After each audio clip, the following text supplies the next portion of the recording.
Okay, ji, Bismillahirrahmanirrahim. Today we are going to overview the chapter 11 of second year, decision constructs.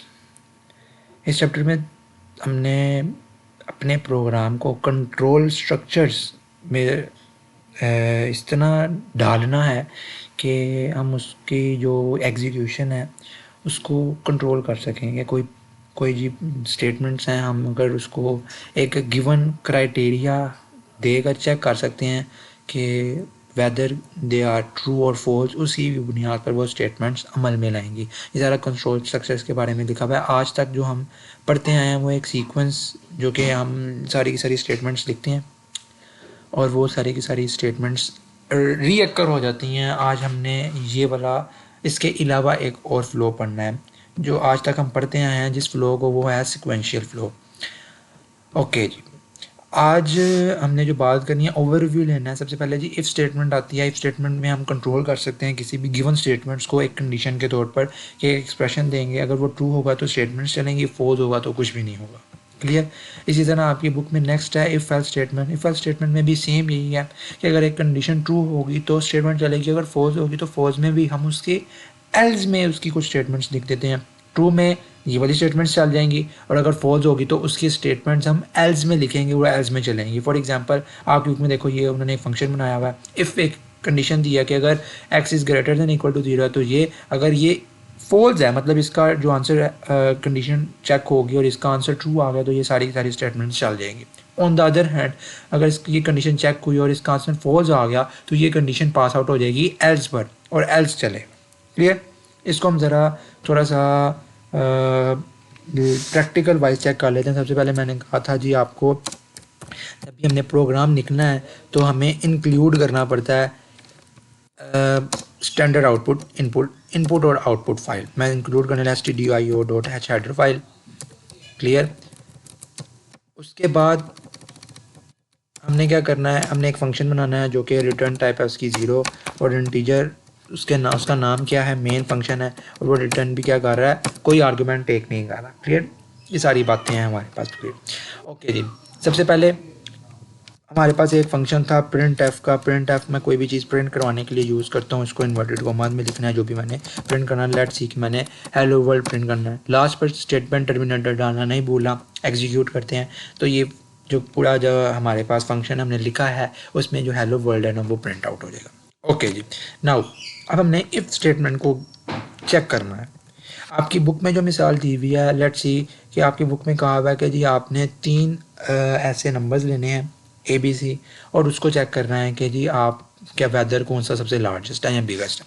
सबसे पहले मैंने 3 integers की एक variable sign कर ली है ABC। क्लियर। सबसे पहले मैं आपसे कहता हूँ कि जी एंटर करें, क्या एंटर वैल्यू ऑफ A। ठीक है, ये मैं आपको कह रहा हूँ और ये मैंने स्टेटमेंट टर्मिनेटर डाल दिया। और इसकी स्कैन एफ स्टेटमेंट से क्या होता है, सबसे पहले स्कैन एफ में मुझे बताना पड़ेगा उसकी डाटा टाइप क्या है जो कि मैंने इनपुट लेनी है, और उसके बाद मैंने किस में लेना है। स्कैन एफ 2 आर्गूमेंट्स लेता है। पहली चीज़ कि आपने कौन सी डाटा टाइप में इनपुट लेनी है, पहली बात जो मैं कह रहा हूँ जी इंटीजर टाइप है। दूसरी बात, आपने जिस जगह पे लेनी है उसका एड्रेस। अगर मैं ए लिखता हूँ तो A is not an address. Address को उसको चेंज करने के लिए मैंने कहा था एम्परसैंड साइन यूज़ करते हैं, तो ये हमारा इनपुट ए में चली जाएगी। क्लियर। इसी तरह हम इसको कॉपी कर लेते हैं कि ये हमने बी में भी लेनी है इनपुट, तो एंटर वैल्यू ऑफ यूज़र को प्रॉम्प्ट करेंगे कि बी करे और जो उसकी जो वैल्यू एंटर करेगा वो बी में चली जाएगी। सेम इसी तरह सी की वैल्यू हम सी में ले लेते हैं। हमें बार बार लिखने की जरूरत नहीं, मैं जस्ट कॉपी पेस्ट यूज़ कर रहा हूँ। ओके जी, ये सी में चली गई। ओके, हमारे पास अब 3 वैल्यूज यूज़र एंटर कर चुका होगा। अब हमने यहाँ पे कंडीशंस लगानी है। कंडीशन क्या होगी, अब मैं कहता हूँ जी if A is greater than B. अगर बी से बड़ा है ए बड़ा है बी से, तो इसका मतलब है a is greater than B. अगर ये स्टेटमेंट ट्रू है तो फिर अंदर मैंने एक और स्टेटमेंट लगा रहा हूँ कि if A is greater than C. तो ये तो एक आम सी लॉजिक बन गई है कि अगर ए बी से भी बड़ा है और अगर ए सी से भी बड़ा है, मतलब बी से भी बड़ा है और सी से भी बड़ा है, तो मतलब ये कि ए कौन सा होगा, बिगेस्ट होगा। तो मैं प्रिंट करवाने लगा हूँ, प्रिंट एफ क्या है, a is largest, A is largest. Clear. ये मैंने प्रिंट करवा दिया। ओके, नाउ अब मैं कहता हूँ कि अगर ए बी से तो बड़ा है लेकिन सी से बड़ा नहीं है, तो मेरी क्या इसकी, अगर ये सी से बड़ा नहीं है तो एक ही कंडीशन है, देखो ए बी से बड़ा है, बस ए सी से बड़ा नहीं है तो ए सी से छोटा होगा, तो बिगेस्ट क्या हुआ, सी बिगेस्ट हुआ। तो मैं यहाँ पे एल्स स्टेटमेंट यूज़ करता हूँ। एल्स, एल्स क्या है, एल्स में आगे मुझे कोई कंडीशन देने की ज़रूरत नहीं होती, जस्ट अगर ये ट्रू होगी तो ये प्रिंट हो जाएगा, ये सारी की सारी लाइन, और अगर ये फॉल्स होगी तो फिर क्या प्रिंट हो जाएगा, मैं कहता हूँ जी print F C, C is biggest. Clear, ये मेरे पास एक लॉजिक बनी। ठीक है, अब मैंने क्या लॉजिक बनानी है, अब मैंने लॉजिक बनानी है बी की। अब मैं कहता हूँ जी if B is greater than A, तो ये स्टेटमेंट चले आगे वाली जो मैं इफ़ के नीचे लिख रहा हूँ, और इसके आगे दोबारा से एक नेक्स्ट इफ़ लगा रहा हूँ कि अगर बी बड़ा है सी से तो क्या प्रिंट हो जाए, प्रिंट कर दो b is biggest. Clear. On the other hand अगर ये स्टेटमेंट ट्रू नहीं है, फॉल्स है, तो इसकी एल्स में मैं क्या लिखने लगा हूँ, इसकी एल्स में मैं लिखता हूँ, इसकी एल्स में मैं लिखता हूँ कि जी प्रिंट कर दो क्या, कि सी इज़ बिगेस्ट। ये है हमारे पास जो कि हम चेक करते हैं जी नेस्टेड इफ़ और एल्स को हम किस तरह यूज़ कर सकते हैं। लेट्स सी, इसको हम इसको एग्जीक्यूट करते हैं। तो ये बिल्ड एरर आ रहे हैं, एरर्स देख लेते हैं क्या कह रहा है। एरर कह रहा है कि जी आपने, अच्छा जी स्कैन एफ एस यूज़ करना है। स्कैन एफ एस मतलब, अच्छा मैं आपकी बुक में जो उन्होंने प्रिस्क्राइब किया हुआ है वो कहा हुआ है कि जी आपने turbo plus plus compiler use करना है। ऑन द अदर हैंड मैं विजुअल स्टूडियो यूज़ कर रहा हूँ, तो मुझे मेरा कंपाइलर कह रहा है कि यार ये स्कैन एफ वाली यूज़ करना सेफ़ नहीं है, scan F slash S use कर लो वो ज़्यादा बेहतर है। तो मैं scan F slash S use कर रहा हूँ। इट डज़न्ट मैटर कि आप स्कैन एफ यूज़ करो या स्कैन एफ एस यूज़ करो। तो ये एक कंपाइलर की थी, इस ये कोई फोकस करने की बात नहीं। ओके, हमारा प्रोग्राम चल गया। हम मुझसे मांग रहा है ए की वैल्यू में, लेट्स सी ए की वैल्यू देता हूँ 54, बी की वैल्यू देता हूँ 16 और सी की वैल्यू 76। तो बिगेस्ट वैल्यू क्या है, सी की बिगेस्ट वैल्यू है, तो मेरा आउटपुट में रिजल्ट आना चाहिए सी इज़ बिगेस्ट। तो मैंने एंटर किया, सी इज़ बिगेस्ट आ गया, मतलब मेरा प्रोग्राम सही चल रहा है। वंस अगेन मैं आई विल ट्राई कि ए की वैल्यू मैं देता हूँ 2, बी की वैल्यू मैं 3 और सी की वैल्यू 1। तो अब क्या आना चाहिए, बी इज़ बिगेस्ट। तो बी इज़ बिगेस्ट आ गया, मीन्स टू से कि मेरा प्रोग्राम बिल्कुल सही चल रहा है। क्लियर, ये हो गया हमारा नेस्टेड इफ एल्स तक। ओके, ये तो बात हम पहले कर चुके थे। अब जो बात होनी है वो होनी है ऑपरेटर्स की। अच्छा, ऑपरेटर्स के बारे में मैं आपको बताता चलूँ कि ये ऑपरेटर्स आपकी जो सी लैंग्वेज है उसमें 3 किस्म की हैं। सबसे पहले एक एंड ऑपरेटर है। एंड ऑपरेटर किसको जाहिर करता है, एंड ऑपरेटर हम यूज़ करते हैं इस साइन से। ऑन द अदर हैंड जो और ऑपरेटर है वो किससे शो किया जाता है, वो शो किया जाता है इस सीधी लाइनों से। और लास्ट पे जो हमारे पास नॉट ऑपरेटर है, नॉट ऑपरेटर हम किससे यूज़ करते हैं, इस एक्सक्लेमेशन साइन। क्लियर। एंड का फंक्शन आपको पता है, अगर एक भी वैल्यू फॉल्स होगी तो प्रोग्राम मतलब इनपुट 0 आएगी, और में अगर एक भी सही होगी तो इनपुट यस आएगी, और नॉट जो भी यस होगा उसको नो और नो होगा उसको यस। ही हम सारा कुछ पढ़ चुके हैं, आपकी ज़रूरत पड़ेगी तो मैं इंशाल्लाह आपको इसकी इंप्लीमेंटेशन दिखा दूँगा। ओके, लॉजिकल ऑपरेटर्स हो गया। अच्छा जी, लास्ट पे आपको क्या कहता है जी, आपने स्विच स्टेटमेंट आनी है। अच्छा, स्विच स्टेटमेंट का मकसद क्या होता है। ओके, स्विच स्टेटमेंट बता देते हैं, मैं इसको ज़रा रिमूव कर लूँ। स्विच स्टेटमेंट की बात करते हैं, वही फंक्शन है मेरा, ठीक है, और मैंने 2 वेरिएबल्स बनाए हैं, इंट ए और इंट बी। क्लियर। ओके जी, अब मैं क्या क्या कहना चाहता हूँ, अच्छा अब मैं कहना चाह रहा हूँ कि जी मैं प्रोग्राम मेरा करता क्या है। मैं यहाँ पे आपको प्रोग्राम की बताता हूँ कि प्रोग्राम क्या करता है। माई programme determines whether a given number is even और odd। क्लियर, ये मेरा प्रोग्राम करता है।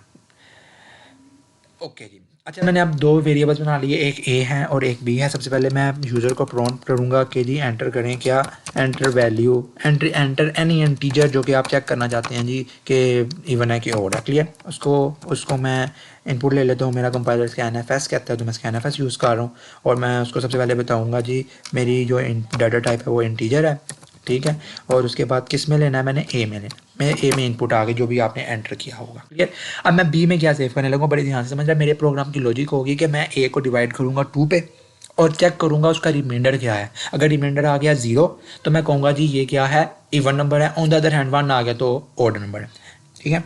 तो मैं बी में क्या सेव करवा रहा हूँ, ए को डिवाइड करके उसका रिमाइंडर सेव करवा रहा हूँ 2 के साथ। क्लियर। अब ये जो हमारे पास ये परसेंटेज का साइन है, ये क्या होता है कि ये मोड का होता है। मॉडुलस आप लोगों ने पढ़ा होगा, I am using modulus operator. अब मॉडुलस ऑपरेटर क्या करता है, जस्ट किसी भी नंबर से उसको डिवाइड करता है और हमें क्या आंसर देता है कि जो रिमाइंडर बचता है। ठीक है, ऑपरेट ये आपकी बुक में नहीं है, लेकिन मैं चलो एक लॉजिक बना रहा हूँ, उसमें मॉडुलस ऑपरेटर यूज़ कर रहा हूँ। अब बी में ए डिवाइडेड बाई टू, ए में जो भी मैंने वैल्यू दी होगी उसको डिवाइड करेगा टू पे, जो भी रिमाइंडर होगा वो बी में से हो जाएगा। क्लियर। अब मैं एक स्विच स्टेटमेंट लगा रहा हूँ। आपकी बुक कहती है जब भी आपने स्विच स्टेटमेंट लगानी है ना, तो आपने कंपैरिजन करना है, जिस चीज़ का कंपैरिजन करना है ना वो यहाँ पे लिखना है। मैंने बी के साथ कंपैरिजन करना है। ठीक है, ओके जी। अब मैं स्विच स्टेटमेंट यूज़ कर लिया बी वाला, और उसमें ना मैंने केसेस देने हैं। अब वो कहता है कि जो आपने स्विच के अंदर ये वाली चीज़ लिखनी है ना, ना तो ये कोई डबल वैल्यू हो, मतलब यहाँ पे कोई पॉइंट वाली वैल्यू नहीं होनी चाहिए, ना फ्लोट हो, जस्ट करैक्टर हो या इंटीजर हो। तो मैं इंटीजर की मिसाल दे रहा हूँ। क्लियर।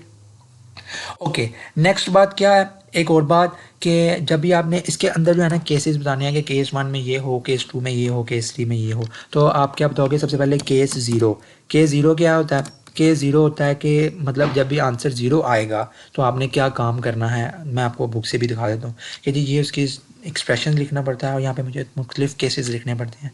अगर केस 1 सही है तो ये स्टेटमेंट चल जाएगी, केस 2 सही है तो ये स्टेटमेंट चल जाएगी। जो केस के आगे उसका जो यहाँ पे लिखा हुआ है केस लेबल जो है हमारे पास, वो भी इंटीजर और करैक्टर ही होना चाहिए, उसके अलावा कोई चीज़ नहीं होगी, नहीं चलेगी। क्लियर। अब मैं केस 0 लिखने लगा हूँ। केस 0 क्या चलेगा, अगर केस 0 है तो मुझे क्या प्रिंट करना पड़ेगा, प्रिंट एफ कर दो क्या कि द गिवन नंबर, टी बड़ा लिख लेते हैं हम, the given number is even. Clear. ये मेरा प्रोग्राम की होनी चाहिए। और जब केस 0 अगर मेरा चल गया है तो उसके बाद मैंने ब्रेक भी दबानी है। ब्रेक का मतलब मैं अभी थोड़ी देर तक बताता हूँ। उसके बाद केस 1, अगर 1 आया है तो क्या होगा, 1 पे मैं बता देता हूँ कि प्रिंट कर दो, क्या प्रिंट करना है, the given number is odd. ठीक। और यहाँ पे भी मैं ब्रेक कर देता हूँ। और एट द एंड आपकी बुक में कहता है जी डिफ़ॉल्ट वैल्यू भी आपने देनी है। मैं इसके बारे में भी बताता हूँ सबसे पहले।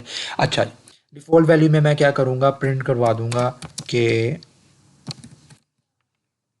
द नंबर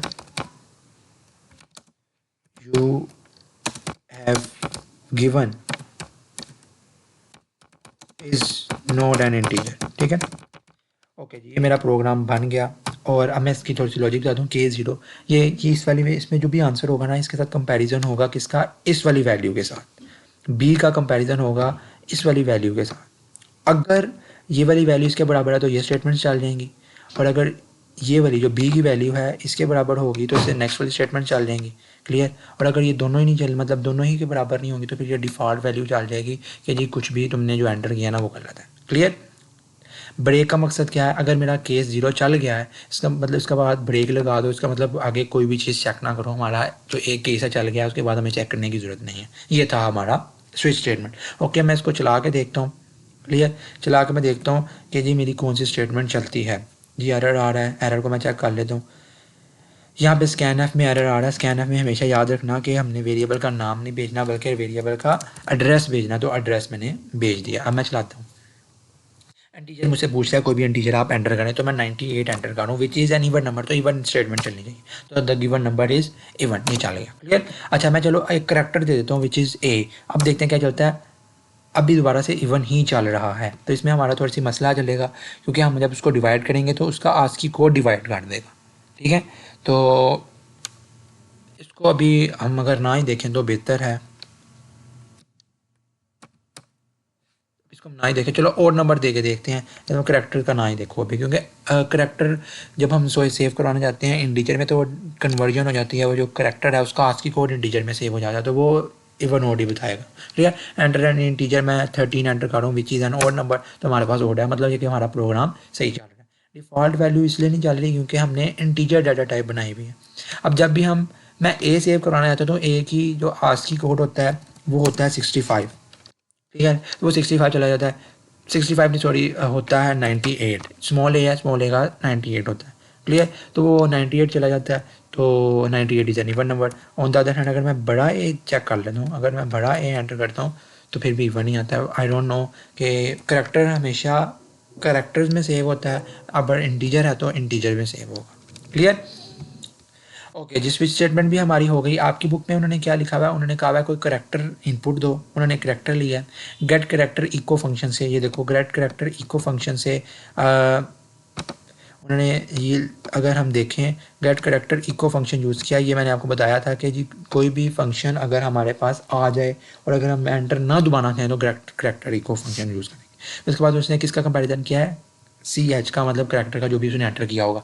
केस ए और केस ए, मतलब अगर ये दोनों केसेस हैं तो कौन सी स्टेटमेंट चलेगी, आपने बताना है कि इट्स एन ओवल, ये बता दिया। उसके बाद ब्रेक लगा दी और उसके बाद ई पे भी यही किया, आई पे भी यही किया, ओ पे भी यही किया। और अगर इनके अलावा कोई है तो फिर क्या उसने प्रिंट करवा दिया, उसने प्रिंट करवा दिया कि इट्स नॉट एन ओवल, ये कोई और है, वोवल्स नहीं है, वोवल्स। ठीक है, तो ये हमारे पास ही। अच्छा, लास्ट पे हमारा क्या रह गया, लास्ट हमारा रह गया केस स्टडी। केस स्टडी में वो कहता है कि ये आपसे एक्स एक्सिस लेना है यूज़र से, वाई एक्सिस लेना है यूज़र से और बताना है कि कौन सा क्वाड्रेंट है। हम सब जानते हैं फर्स्ट क्वाड्रेंट में एक्स और वाई दोनों पॉजिटिव होती हैं एंड सेकंड क्वाड्रेंट में x negative y positive, third में दोनों नेगेटिव, फोर्थ में एक्स पॉजिटिव वाई नेगेटिव। उसने यहाँ पे कंडीशंस भी हमें सारी दे दी हैं, इनको आपस में पढ़ना है और इनको दे के आगे इम्प्लीमेंटेशन भी दी हुई है, लेकिन हमें चाहिए कि हमें सबसे पहले खुद इम्प्लीमेंटेशन करें। सबसे पहले लेट्स सी, ये वाला मैं पॉइंट आपको बता देता हूँ कैसे इसको इम्प्लीमेंट करेंगे। हम देखते हैं कि इफ़ एक्स इज़ नेगेटिव, इसकी कंडीशन कैसी बनेगी। मैं जस्ट कंडीशन बना रहा हूँ, इसको इम्प्लीमेंट करके एग्जीक्यूट करके नहीं दिखाऊंगा, जस्ट कंडीशन बनाना सिखा रहा हूँ। कंडीशन का कह रहा है, कंडीशन कहता है कि अगर एक्स की वैल्यू नेगेटिव है और वाई की वैल्यू पॉजिटिव है तो मैं यहाँ पे क्या लिखूंगा, इफ़ एक्स की value is negative which is smaller than zero, और यहाँ पे मैं लॉजिकल ऑपरेटर यूज़ करूँगा एंड का। एंड मतलब एक्स नेगेटिव होगी और वाई पॉजिटिव होगी तब ही क्वाड्रेंट कौन सा होगा, सेकंड क्वाड्रेंट होगा। क्लियर। और वाई की वैल्यू क्या होगी, पॉजिटिव होगी, मतलब ग्रेटर देन जीरो। तो फिर क्या स्टेटमेंट प्रिंट करवा दो, तुम्हें प्रिंट करवाना पड़ेगा, प्रिंट करवा दो कि this is an second quadrant. ठीक है, इस तरह की आपने कंडीशंस बनानी है और you can implement in on the rough copy. तो एक एरर दे रहा है क्योंकि हमने वाई और एक्स को अभी वेरिएबल्स बनाए ही नहीं है, तो जस्ट मैंने ये आपको बताया इस तरह कंडीशंस बनेंगी, जिसको मैं कमेंट आउट कर देता हूँ। क्लियर। ओके जी, ये हमारे पास थी। देखो लास्ट पे मैं देखता हूँ अगर इस वाली चीज़ को, तो इस वाले में क्या कह रहा है, इस वाले में कह रहा है कि x is positive and y is negative. जब एक्स पॉजिटिव होता है वाई तो फोर्थ क्वाड्रेंट होता है, इसकी भी कंडीशन वही एंड ऑपरेटर यूज़ करके आप लगा सकते हो, ये आप खुद कर लोगे। ठीक है, उन्होंने इंप्लीमेंटेशन भी दी हुई है ये सारी की, इफ़ एल्स उन्होंने यूज़ की हुई है। अगर आप इफ़ एल्स नहीं यूज़ करना चाहते हो तो जस्ट आप इफ़ यूज़ कर लो, वो थोड़ा सा लंबा हो जाएगा, लेकिन क्या है, it will make a sense, वो लॉजिक बना देगा। यहाँ पर एक बात मैंने यहाँ पर आपकी किताब मेंशन करती है कि जो हम बिगिनर्स होते हैं वो always prefer to do in sequence of ifs not come nested if, और नेस्टेड इफ की तरफ नहीं जाते। वो कहते हैं कि जी हमने क्या यूज़ करना है, सिर्फ और सिर्फ इफ स्टेटमेंट यूज़ करनी है और ये नॉर्मल बात है, इससे कोई फ़र्क नहीं पड़ता। ठीक है, हम नेस्टेड इफ यूज़ कर लें जैसे कि हमने पहले प्रोग्राम में की थी, या हम सिर्फ स्विच स्टेटमेंट भी इफ स्टेटमेंट मतलब कंट्रोल करने के लिए यूज़ होती है। और ये था हमारा आज का लेक्चर। अच्छा, जो नेक्स्ट लेक्चर हमने बात करनी है वो इंशाल्लाह बात करेंगे लूप्स के बारे में। और आज हमारी जो डिस्कशन थी वो यहाँ तक ही थी, इसको थोड़ा सा स्टडी करें। एनी क्वेश्चन है तो आप मुझे बता सकते हैं। तो that's it for today, thanks for listening.